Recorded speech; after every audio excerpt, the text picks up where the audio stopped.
سیاست ہے، کیا عصبیت ہے، کیا نفرت ہے کہ نہ رنگیے عصبیت تو دیکھیے، نہ رنگیے تعصب تو دیکھیے، نہ رنگیے نفرت تو دیکھیے، نہ رنگیے سیاست تو دیکھیے، منزل انہیں ملی جو شریک سفر نہ تھے، ہو گیا ہاتھ مہاجروں۔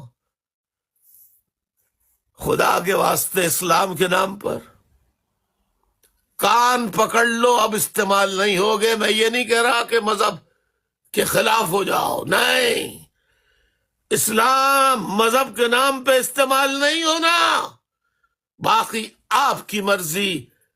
آخر اس دنیا سے مولانا ابوالکلام آزاد کی تقریر تو زندہ ہے، جنہوں نے کہا تھا اب ایک کدھر جا رہے ہو، یہاں تو ایک ہی سے واسطہ پڑے گا، برسوں سے ان کے ساتھ، صدیوں سے ان کے ساتھ رہتے چلے آئے ہو، وہاں جاؤ گے تو کوئی قبول نہیں کرے گا۔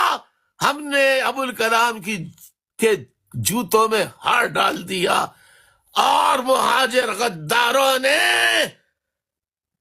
یہ فاروق ستار، یہ مصطفیٰ کمال، یہ سبزواری، یہ خالد مقبول، کمالو، ان غداروں نے اپنے باپ کو پھانسی دینے کی قرارداد صوبائی اور قومی اسمبلی میں پیش کی۔ ہر قوم میں ایسے بیٹا بے غیرت، کم نسل، بذات، حرام کے پلے ہوتے ہیں جو اپنے استاد کی بے حرمتی کرتے ہیں اور اپنے باپ کی قدر نہیں کرتے۔ چلو باپ نہ کہو تو استاد تو مانو، تمہیں چلنا، لکھنا، پڑھنا، بولنا سب کچھ میں نے سکھایا۔